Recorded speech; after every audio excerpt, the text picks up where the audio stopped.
Entonces ahora nos vamos a centrar, luego de haber visto todas estas aplicaciones, y determinar con lo que vendría a ser ya sistemas de múltiples grados de libertad, porque lo hemos demostrado para 1, para 3 y para 10.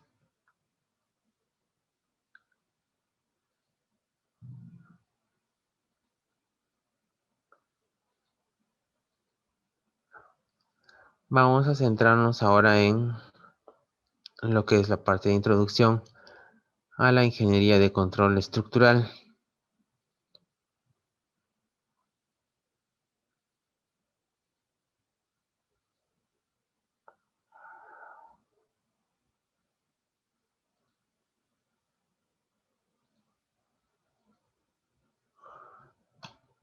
Ya, ok, entonces vamos a centrarnos en lo que es amortiguadores magnetorológicos, específicamente.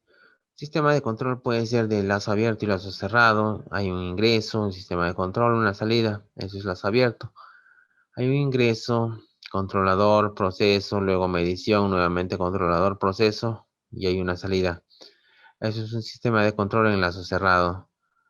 Los sistemas de control se clasifican en sistema de control pasivo, con esta esquematización, excitación, estructura, respuestas, dispositivo pasivo. Sistema de control activo, con esta esquematización, excitación, estructura, respuestas, actuadores, controladores, sensores. Sistema de control semiactivo, que es donde están los amortiguadores magnetorológicos. Excitación, estructura, respuestas, sensores, controlador, dispositivo semiactivo. Y los sistemas de control híbrido. Excitación, estructura, respuestas, sensores, dispositivo tipo 1 y dispositivo tipo 2. Así que son más complejos. Los amortiguadores magnetorológicos son aquellos que utilizan fluido magnetorológico. Cuando se aplica un campo magnético al fluido magnetorológico, las partículas polarizadas magnéticamente se conectan y forman cadenas, transformando el fluido magnetorológico de un estado viscoso a un estado semisólido. Esa es la principal propiedad con la que cuentan. El arte del control estructural semiactivo pues data desde hace muchos años y se tienen algunas referencias, por ejemplo, que en el 2001 se logró la primera implementación a gran escala de amortiguadores magnetorológicos en Tokio. La disposición en un edificio. Aquí intervienen ordenadores, computadoras. No es como un aislador que funciona sin una computadora, ¿no? Simulink, un poquito de introducción, que ya habíamos hecho esto la semana pasada. La posibilidad de comparar aparece en esta parte inferior. Entonces, un resultado es de una simulación hace un tiempo y otro resultado es de una simulación actual.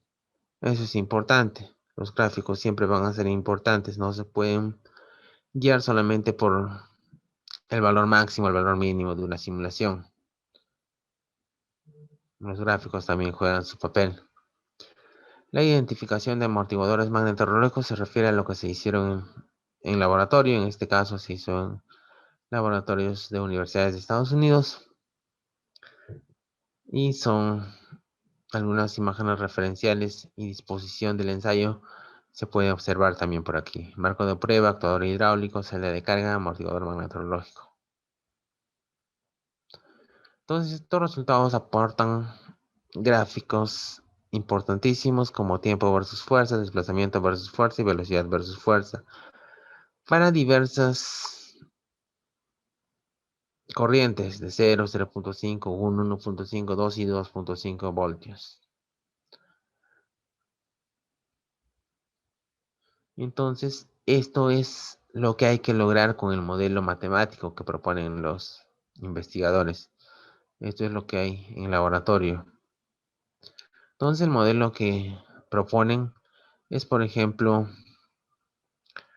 previamente descrito así: un amplificador y el amortiguador magnetorológico en sí. Hay que utilizar ciertas funciones que vamos a ver después cuál es su formulación matemática. Uno de estos modelos es el modelo mecánico Bowen, que consiste en un resorte lineal en amortiguadores viscosos lineales y en un modelo de histéresis denominado Bowen. La disposición es tal como se muestra en esta figura, pero eso es lo esquemático en figura. Esto tiene representación mediante lo que se puede observar en 3.1a a 3.1f. Entonces todo esto hay que implementar. Todo esto es ecuaciones diferenciales y todo esto se puede hacer en Simulink. Adicionalmente, se tiene que la ecuación de inductancia puede ser representada mediante funciones de transferencias, el amplificador también mediante funciones de transferencias, y hay parámetros que tienen que ser calibrados. En este caso ya un resumen en la parte inferior. Ahora pasamos a su implementación en diagrama de bloques de Simulink. Un diagrama de bloques principal, porque no podemos tener todo en una sola vista. Va a haber un bloque, en este caso este que tiene la imagen del amortiguador magnetorrelógico, que va a ser un bloque subsystem. Es decir, le damos clic y hay bloques internamente. Le podemos dar otro clic a otro bloque y hay otro bloque internamente. Otro grupo de bloques internamente y así. Viene la representación del diagrama de bloques del amplificador PIN-WM. El diagrama de bloques de los parámetros alfa, C sub 0 y C sub 1. El diagrama de bloques de la inductancia y el modelo mecánico. Y los resultados. Estos resultados son los que se pueden obtener cuando yo me llevo no la simulación del block scope, sino utilizo los bloques to file para llevarme los resultados numéricos y yo trabajar externamente a esta simulación para obtener todo esto. Entonces se puede hacer gráficos tan elegantes como se pueda. Estos, por ejemplo, tienen una gran visualización. Representan tiempo versus fuerza, desplazamientos versus fuerza para las diversas intensidades de corriente como se había hecho en el ensayo de laboratorio. Este gráfico está representando la velocidad versus fuerza adicionalmente. Otro modelo mecánico, tal vez un poquito más elaborado, es este modelo mecánico tangente hiperbólico.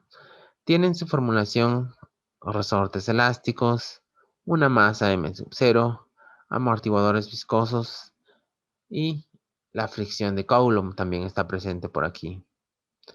Esto tiene su formulación en ecuaciones diferenciales, pero ya en las referencias se tenía su formulación como espacio de estados, y eso aparece en 3.4 y 3.5. Los parámetros en este caso están en función de corriente, por eso acá I no está representando el número imaginario, sino a corriente. Para todos estos parámetros. Entonces había que representarlos en diagramas de bloques de Simulink. Un diagrama de bloques principal, eso yo lo denomino así, porque hay un bloque subsystem que internamente contiene otro bloque, otro grupo de bloques. Había que representar el diagrama de bloques del amplificador PWM. Luego el diagrama de bloques de la inductancia y del modelo mecánico con esta formulación, que no es la anterior. La anterior era Bowen, este es modelo tangente hiperbólico. Y aquí hay mucho más en cuanto a representación. Ok, muchos más bloques. Los resultados para tiempo versus fuerza con diversas intensidades de la corriente, para desplazamiento versus fuerza con diversas intensidades de corriente y para velocidad versus fuerza con diversas intensidades de corriente también. Entonces vamos a hacer una validación gráfica para ver si eso establecido con modelos matemáticos es igual o similar a lo establecido en laboratorio. Entonces en este caso lo que está en negrita es proveniente del modelo matemático y lo que no está en negrita son los resultados del laboratorio. Se hace una especie de superposición nada más y vemos que para el valor de 2.5 pues vendría a ser un buen emparejamiento. Lo mismo pasa en la gráfica velocidad versus fuerza para 2.5. Ok, entonces entre esos dos modelos mecánicos, el Bowen Y el tangente hiperbólico se ha elegido el tangente hiperbólico porque se asemeja mucho más a lo que se tenía de ensayos de laboratorio. Se pudieran emplear diversos modelos para poder implementar esto. Se han utilizado modelos de un piso, de 3 pisos, con o sin muros, modelos de 10 pisos con o sin muros, y modelos simples para representar sistemas no lineales, para representar análisis no lineal, perdón. Se han utilizado registros de aceleraciones, entre los más importantes la componente norte-sur del sismo de Pisco, la componente de Norwich, la norte-sur, la componente norte-sur del centro, entre otros. Todas estas son representativas. Muchos utilizan estas aceleraciones en investigaciones, así que en base a eso se ha elegido estas 5, a excepción de la del sismo de Pisco. La representación en diagrama de bloques de Simulink. Primero vamos a ver si es posible sin la implementación de los amortiguadores. Como ya lo hemos hecho, acá está lo mismo. Lo que era 10 por 10 en el PDF que se les acaba de mostrar es una generalización, n por n en realidad, como se puede observar en 4.1a y 4.1b. Seguimos avanzando. En el caso no lineal, pues existe la posibilidad de que tú personalices o crees tu propio diagrama de bloques, tu propio bloque, perdón, que haga una tarea determinada. Entonces se ha creado el Nonlinear Analysis SDOF y el Nonlinear Analysis MDOF, que tenían en consideración el modelo elastoplástico, el modelo elasto perfectamente plástico, el modelo de Takeda, entre otros. Todos los modelos son posibles. Con esto del diagrama de bloques de Simulink, pues eso es más fácil de lo que pienso. Ahora, el modelamiento y simulación de sistemas de control estructural. Algo más de lo que se tenía hasta este momento, hasta el punto 4, hasta el final del punto 4. Ahora ya vamos a adicionar los amortiguadores magnetorológicos. A un pórtico de 10 pisos sin muros, ya un pórtico de 10 pisos con muros. Tenemos que adicionar un ordenador, una computadora, que va a actuar de acuerdo a un algoritmo de control. La formulación matricial es la que se muestra en 5.1. Masa, amortiguamiento, rigidez, vector con todos los elementos igual a 1, lo común que ya conocíamos, pero ahora se añade F, que representa a un vector de fuerzas de control, porque lo que produce estos amortiguadores magnetorológicos son fuerzas de control estructural. Adicionalmente, y por aquí, la matriz de identidad. Entonces, una representación de espacios de estados a detalle es esto, que se tiene en 5.2 y 5.3. Y lo único que tenemos que hacer es implementar 5.2 y 5.3.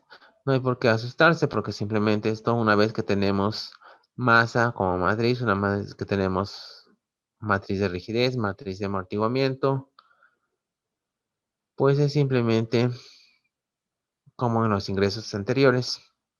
Todo esto se va a transformar en números. A va a ser un número, B va a ser, perdón, A va a ser una matriz, B una matriz, E1 una matriz, E2 otra matriz, hasta E10. C una matriz, D una matriz, F1 una matriz, hasta F10. Y nada más. Básico es comprender la formulación de esto, de los espacios de estados, A, B, C y D. En B tenemos que el número de columnas es igual al número de ingresos. En C tenemos que el número de filas es igual al número de salidas. Eso nada más a tener en cuenta. Vamos a trabajar con una señal del sismo. Vamos a establecer las fuerzas de control como ingresos, porque como después van a ver ustedes, esto es el resultado final. Luego lo vamos a ver en el Simulink. Pero no, ingreso va a ser la aceleración, ingreso también van a ser las fuerzas. esto va a ser un sistema de control en lazo cerrado, es decir, van a formar una especie de círculo sin fin, pero sí termina, ¿no? Cuando termina la simulación. La formulación de espacios de estados tiene ingresos, tiene salidas. Así más o menos vendría quedando la disposición del amortiguador magnetorrológico que recibe ingresos y la salida es el ingreso también de lo que se denomina en sistemas de control como la planta del sistema. ¿Ok? Entonces jalar, así le vamos a denominar, a llevarnos la señal que está pasando por una de estas líneas, es lo que se necesita para poder enlazar de esta forma. Vamos a necesitar implementar el algoritmo de control. En este bloque se tiene que implementar este algoritmo de control. Así que este va a distribuirse. Vamos a utilizar bloques switch para simbolizar un estado controlado, un estado pasivo on y un estado pasivo off. Y eso va a formar el ingreso de estos bloques que representan los amplificadores y luego recién se convierten en ingreso al amortiguador magnetorrológico, que requiere 3 ingresos. Eso vendría a ser 1. El algoritmo de control semiactivo basado en la teoría de estabilidad de Lyapunov, pues 5.4a, 5.4b es lo que ya veníamos representando como espacios de estados. Voltaje en 5.5. Hay que utilizar, entre otros, la función de paso de Hepside y demás. Entonces hay que resolver 5.6. Pero para todo esto tiene MATLAB implementado ciertas funciones ya propias del programa. Así que no solamente me he referenciado para hacer esto de textos actuales, sino de textos de hace 10 años, porque en los textos actuales no había información de esto. Pero sí en esos textos antiguos había. Como he revisado demasiados textos para aprender MATLAB desde hace muchos años, pues alguna vez llegué a esto y pude resolver esta ecuación 5.6. Entonces acá se tiene los bloques que están conformando la representación del algoritmo de control. Es simplemente implementar todo lo que pueden observar por aquí. Acá dice voltaje aplicado al iésimo amortiguador, así que tendríamos que hacer esto para todos los amortiguadores. Y eso está por acá. Y este es el resultado final. Acá hay más de 1000 bloques en consideración, porque cada amortiguador magnetorrológico tiene en su parte interna muchísimos bloques y están 10 participando. Y todos están enlazados en una especie de circuito o sistema de control de lazo cerrado. Es decir, tenemos salidas, pero estas salidas a la vez pasan por el controlador representado por la computadora. Estas salidas también forman ingresos del amortiguador magnetorrológico. Las salidas de los amortiguadores magnetorrológicos forman ingresos del sistema o conocido como planta en sistemas de control estructural. Y así están los bloques manual switch para trabajar con el estado pasivo on, pasivo off y el estado controlado. Y esto por supuesto que termina, no es sin fin. Termina cuando ya el tiempo de simulación es lo último. Podemos adicionalmente observar estos resultados en esos pórticos de 10 pisos. La reducción es así de considerable en cuanto a desplazamientos entre piso. Pudiéramos hacer que esto sea en tiempo real, como se puede observar en esta figura que aparece interna también. Podemos trabajar con este inspector de datos de la simulación para